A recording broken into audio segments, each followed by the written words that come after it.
of what can safely be described without any exaggeration as the wedding of the century will now be subject to international debate and conjecture and also scrutiny.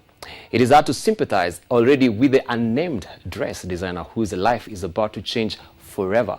Well, I've created FaceTime with Derek Bbanga, MD, Public Image Incorporated, to lend some perspective on this eagerly awaited big day when Prince William and Kate will be getting spliced or getting married. Let me ask you, why do you think the dress is so much of a secret right now? Just shrouded in so much secrecy, and they're saying actually it is being made in the Buckingham Palace right now. You know what, Dubal? Anything associated with Kate Middleton, in fact, I'm going to call it brand Kate, is going to be a boon for any designer, person who makes the cake, you know, the car that's driving her up to the limo, that's driving her up to the wedding. Anything that's associated with her is going to make millions and millions of pounds. And so the whole reason the dress is a secret is because the knockoffs are going to start. I mean, even to this day, there are still people who are making knockoffs of Prince Diana's dress, which was done in the 80s. And it's just a huge boon for that particular designer. So that's one of the reasons why it's shrouded in secrecy. Now they say Princess Diana's, the late Princess Diana's fashions or her style was a pure couturier, and they're coming out and they're saying Kate, hers is actually really off the rack.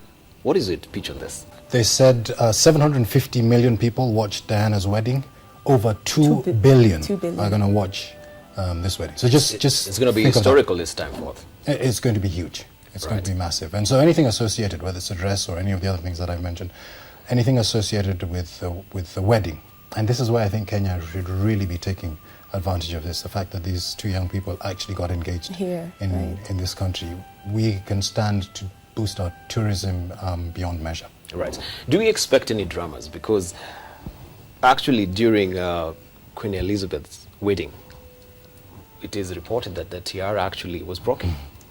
So do you think this time forth there could be anything? Well, it's too early to say, but what do you think? Well, I'm not a fortune teller, and one hopes that nothing is going wrong. But you know, they have a lot of contingencies for things that can go possibly go wrong.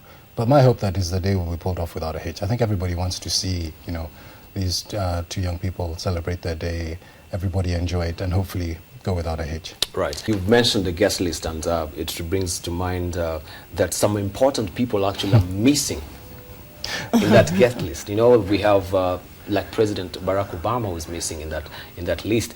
Yet we have celebrities like David and Victoria Beckham. We have Sir Elton John. We also have King Mswati from Swaziland, who's coming in for the celebrations. What is your pitch on that? Well, first of all, this is their day, okay? And when making a guest list of this magnitude, first of all, you can't invite everyone. So that's it's impossible to have everybody at your wedding. They need to cut down that guest list. Now, I think first up, certainly when it comes to royal wedding etiquette, is people who are in royalty. They need to make that list first. Certainly close friends and family friends of Kate and William would also, I think, fall second on that list. So when it comes to having to leave some people out, there's only so many people who can attend this particular wedding. Right. Yes. They've also actually drawn some controversy because they're saying there are some leaders there who have been invited, and they're saying it is a choice or a massive misjudgment, according to a pundit, that you can have someone from the royal family of the Bahrain family. And they're wondering, because of what is really happening right now, even from Saudi Arabia and Swaziland, as I mentioned, King Mswati. But what is your take on that, Daniel?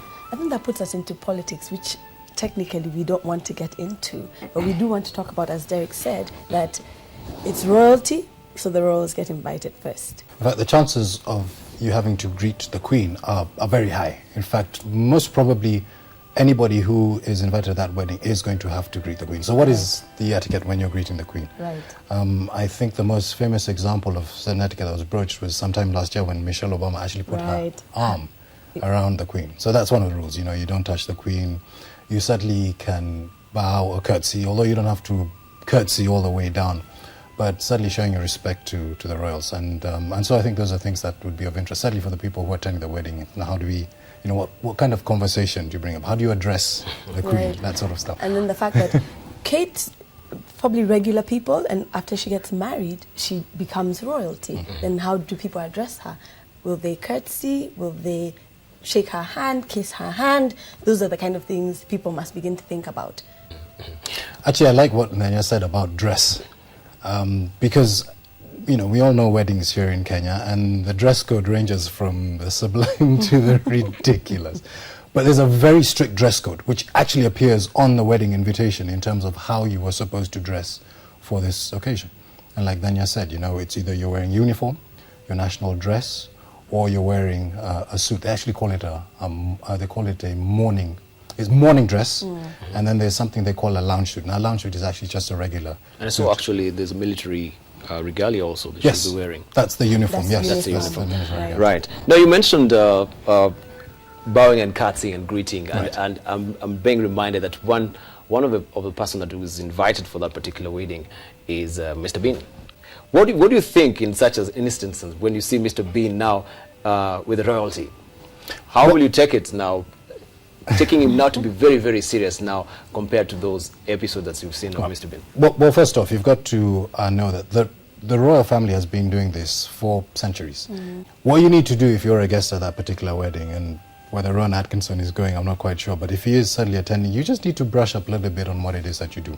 Right. And I think sometimes, like for him, he's probably not invited as a comedian, but more as a guest. And so being a guest, then he will take on the role of being a guest. And so probably you'll see him and be like, that's Mr. Bean. But his behavior is different as when he's behind the camera. Talking of that, it really flies in the face of what we really have here in the country, because even if we have comedians who are invited to some serious occasions, they still carry their comic relief into the occasions. Yeah, you've seen that. They come with their comic outfit and all that jazz into a very serious ceremony. What's my take on that? Well, where it is that you're going, you must determine what it is your outcome is going to be, because you never get a second chance to make a first impression. That if people see you and they think that you're a comedian, they probably think that for the rest of their lives. And changing that impression will take you a longer time than if they met you and thought, this person is very serious, and we can do business with this person, or we can actually give this person work. So that's my take. I think, for example, one of the things we can take away from this wedding is the money being donated to charities. I think that's a wonderful example of how you can turn a huge occasion like this, where a lot of money is being spent. There are obviously going to be very extravagant gifts that are given, but they're being given to charity. And I think us here in Kenya, we can take something from that. It's a noble gesture. I think it is. Yeah, right. Lots of surprises are really set up for us, and I think they're also breaking away from the traditions of the monarchy, where we have serious also singers coming into play, but now really have hip-hop artists who are coming also to really perform in the reception, like Jay-Z and Beyonce, right? What do you think now, breaking from the norm and the tradition that has been there? Prince Charles actually is really now really straying at the leash to be different.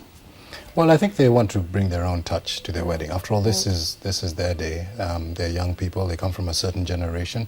So I don't think there's anything unduly wrong or inherently wrong with them wanting to bring their own personal touch. If that's the sort of music they enjoy, if that's the type of entertainment, I say go for it. Right, the Grand Trek, maybe we can talk about the carriages. Now they're being polished, spick and span for that particular day. To see now them coming from the Buckingham Palace all the way to Westminster Abbey. What do you think in terms of how we normally choose maybe our entrance?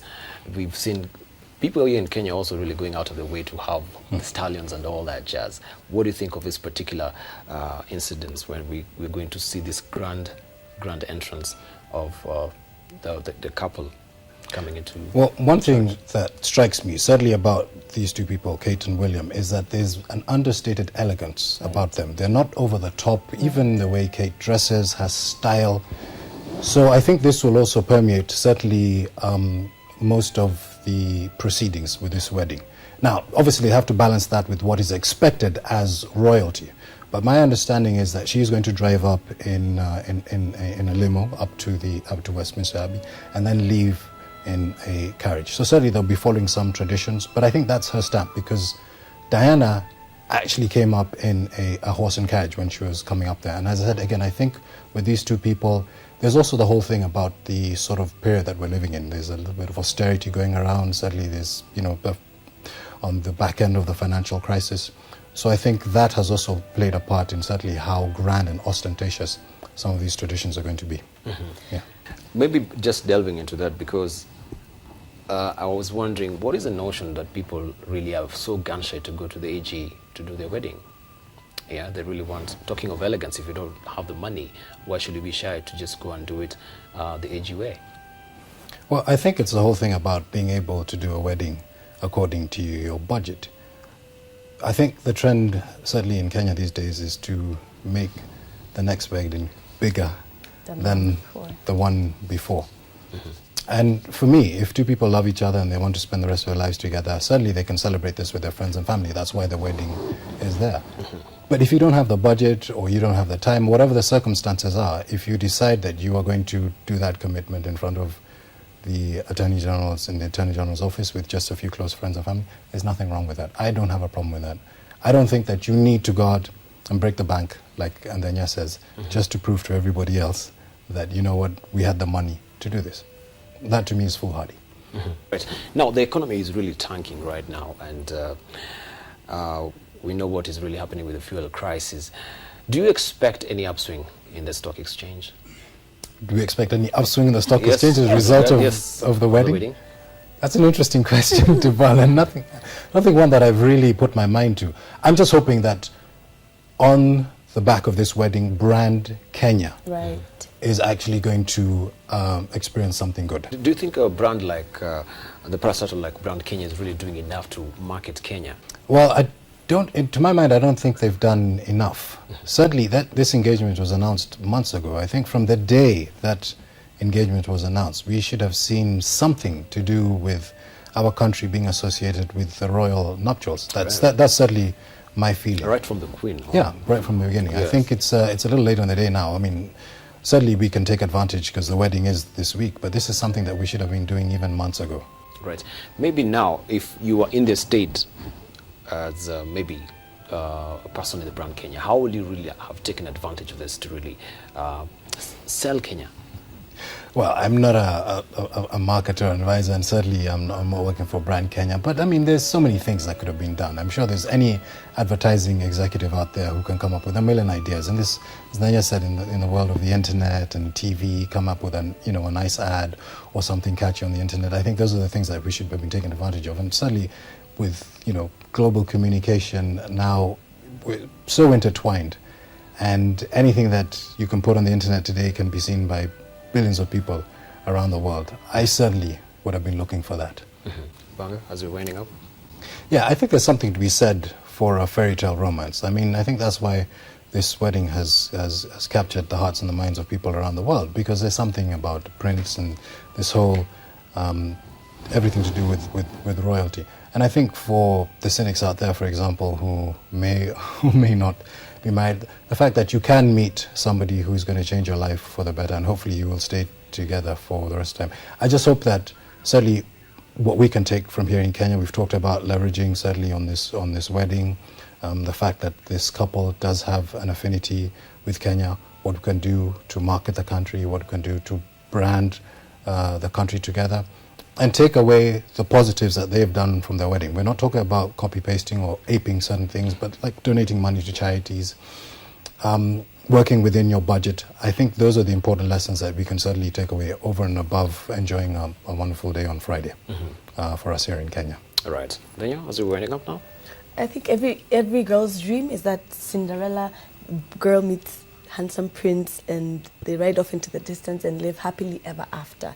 And for me, I do wish them all the best, and I do hope that they do live happily ever after, that they may be an example, as I said, to a generation that one doesn't believe in getting married. So, I really appreciate you coming this morning and for the rich simmer of information that you're giving us. Thank you for having us. Now, I'll leave you with the words of Richard Bach, who says, "True love stories never have endings." Have a good one.